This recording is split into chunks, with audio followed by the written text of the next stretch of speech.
It's a little cold in here today, so I got my hood on.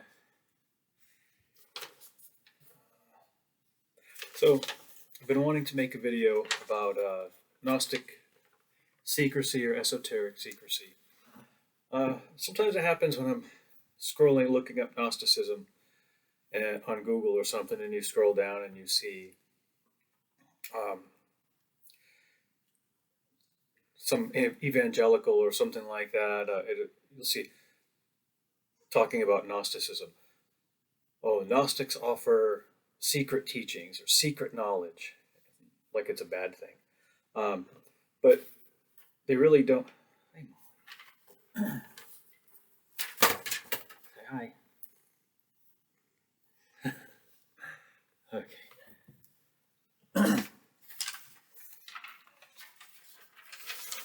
Um, so the whole secrecy thing, Gnostics get a bad rap when it comes to this. So I'll give a couple of examples of why secrecy, why it's perceived as bad, and then some examples of why secrecy can be good. Uh, let's say you walk in on a quiet conversation. You walk into a room and two people are talking in low voices, and as soon as they see you, they look up and then they stop talking. Well, what do you automatically think? You think that they're talking about you. Your imagination goes wild. What are they? Are they conspiring against you? You know, what are they talking about? Also, let's say the latest JFK or UFO document comes out, and it's 90% redacted. It's all blacked out. It's infuriating. You know, what are they hiding? Um, and also, another example is like a new neighbor. New neighbor moves in. They don't talk to anybody. They keep to themselves. Um, Again, what are they hiding? Kind of reminds me of that movie, The Burbs, but in that case, they were hiding something. Uh, if you've ever seen the movie, you know what I'm talking about. Okay, so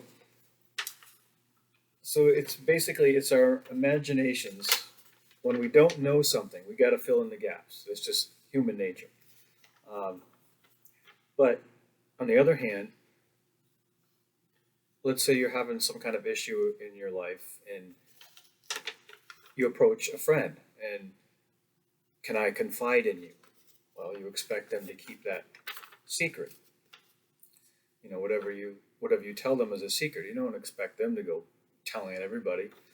Um, what about you go to a priest? Well, some people, Catholic, Roman Catholics will confess to a priest, Orthodox confess to a priest, and they don't expect the priest to go and tell anybody. Um, Same thing with psychotherapy. You go to a therapist, you have client privilege, client patient confidentiality, or whatever they call it. And so you don't expect them to tell anybody. So you're open with them, and you tell them very personal things. So um, so secrets. A secret has a certain power. If somebody tells you a secret, there's a certain power there. Not that you have power over that person, because that would be an abuse of power. Imagine a bubble, and a secret is like a balloon or a bubble. It, it's it gets the secret goes in, and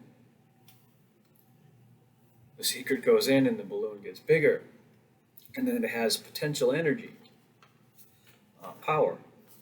Um, Tell the secret, the power goes out from it. So it's kind of like that.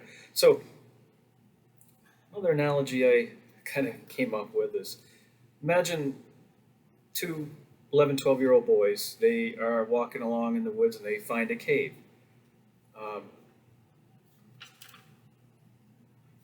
this is like a big deal in their lives. They don't they swear to secrecy. They'll never tell anybody the location of this cave. They have between the two of them, they have a power. They have there's a certain energy there. Let's say down the road they decide to let somebody else into their little circle, show them the cave. Oh, that's pretty cool. And then maybe they bring another person, and that bubble, which was this big before, now they're telling the secrets, they're letting more people in, it starts to decompress, and that power goes out from it.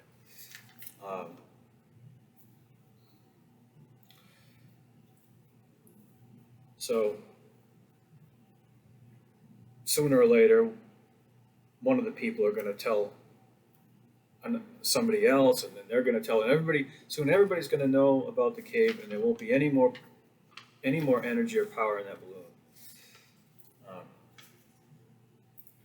So, okay, let's talk about Eastern. Everybody knows about Eastern spirituality. It's part of our culture now. We have vocabulary.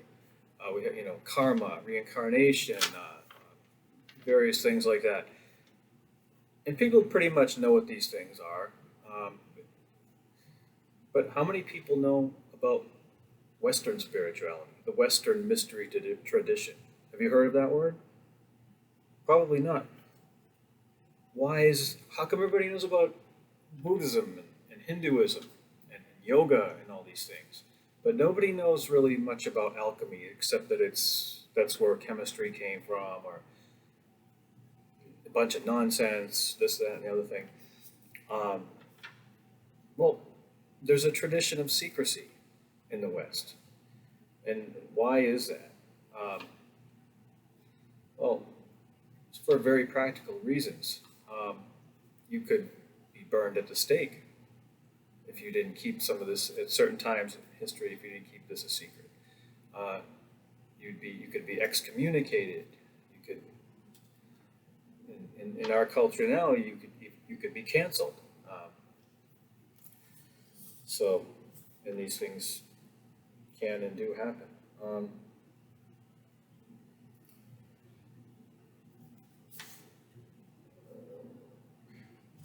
So Freemasonry, without going into too much detail, I want to say this without going into, because I'm a Mason, I don't want to divulge any secrets, but a lot of the stuff is, you can pick up a book anywhere and find it. But Hiram Abiff, you have the ruffians, and they want to get the secrets out of Hiram Abiff,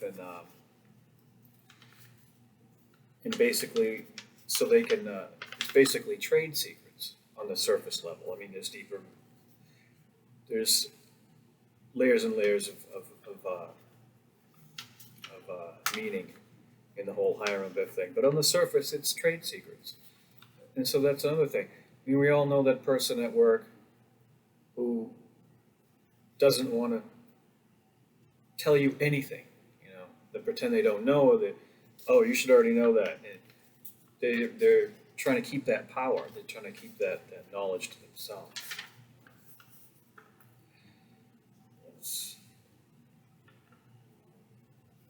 I can't read my writing here. Okay. Oh, I'm sorry about that. I probably should have rehearsed this a little bit before I jumped on here and started doing the video. I wrote it down a few days ago and kind of forgot about it until today. Okay. Also in Masonry, we have initiation, and in past years, before the internet, before maybe 50 years ago, I've heard stories where some of the guys, they didn't know anything about what was going to happen to them in the initiation. It was a whole different experience. Nobody would tell them anything. It was a total surprise. Now you can find on the internet basically what happens. Now, here's another good reason for secrecy. Let's say you want to go somewhere in the world. Let's say you wanted to go, let's say 50 years ago, or even let's say 500 years ago, before there was any internet, even books on the place that you wanted to go. It was a total surprise when you got there. But um, now we have internet. You can find blogs on where you want to go. You can go on Google Earth. You can pan around. You can see street views, and then you finally go there, and you're like, oh yeah, okay. It's like no big deal. Say 500 years ago, you went to the same place. You knew nothing about it. It must have been a whole different experience. So that's part of the reason for secrecy, because the less you know when you go in for your degrees, your initiatic degrees, masonry, or any other mystery school, or esoteric order, you want to know as little as possible. You want it to totally be a shock, because that's what changes the brain, the mind. So, and also I had another analogy here, which leads into the next part, some Bible verses I have for you. You wouldn't teach somebody calculus before they knew algebra. You've got to learn to crawl before you can learn to walk. And you know, it's a lot of these more fundamental Christians who frown on the whole secret knowledge, but you can find this stuff in Scripture. Matthew 13:10 through 13. The disciples came to him and asked, "Why do you speak to the people in parables?" He replied, "Because the knowledge of the secrets of the kingdom of heaven has been given to you, but not to them. Whoever has will be given more, and they will have an abundance. Whoever does not have, even what they have shall be taken from them. This is why I speak to them in parables. Though seeing, they do not see. Though hearing, they do not hear or understand."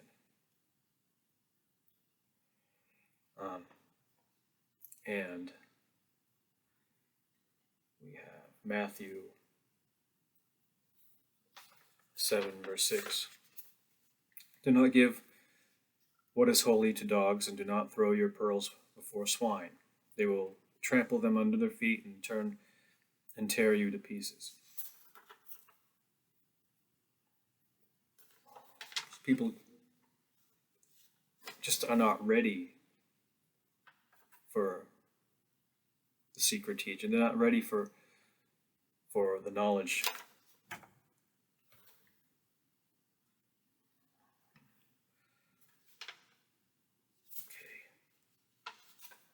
And there's one more here. 1 Corinthians chapter 3, verse 2. I gave you, oh, that's a New International Version.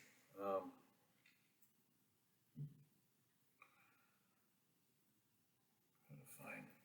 There's so many versions. Well, I like the English Standard Version myself, or the New King James is okay. Well, I can't find any of those right now. "I fed you with milk, not with meat, for you were not able to bear it. Nay, not even now are ye able." This is St. Paul now speaking. So basically, it's the same thing. You need to be ready for those secret teachings, and they're not really secret. It's just a matter of being ready and receptive to them.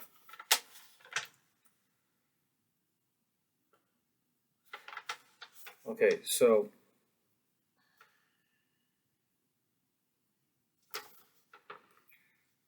I think the main today, well, not just today, but one of the main reasons for for secrecy. If you try to communicate a spiritual experience to somebody who hasn't had a spiritual experience, they'll either not understand, they'll misinterpret, or they may take literally what you're saying, because some of these things can't be they don't fit well into language. So when you try to put them into language, somebody who hasn't had the experience will hear it and say, okay, that you literally mean you were in a cloud, or you were filled with light or something. They won't understand what the meaning is. I mean, can you imagine if somebody ran through the streets saying, "I and my Father are one"? And, I think that this would be from the Gospel of Thomas, I believe. It might be in the Gospels, the four canonical Gospels as well. But the all has come forth from me, and to me all will return. Something like this. You're running down the street saying this. You could find yourself in a straitjacket, or burned at the stake, or canceled, depending on what era you're living in. So I hope this is everything I wanted to say. I hope this gives a little bit of insight, though I kind of clumsily went about it, into why we've perceived secrets in esotericism. Thanks for watching.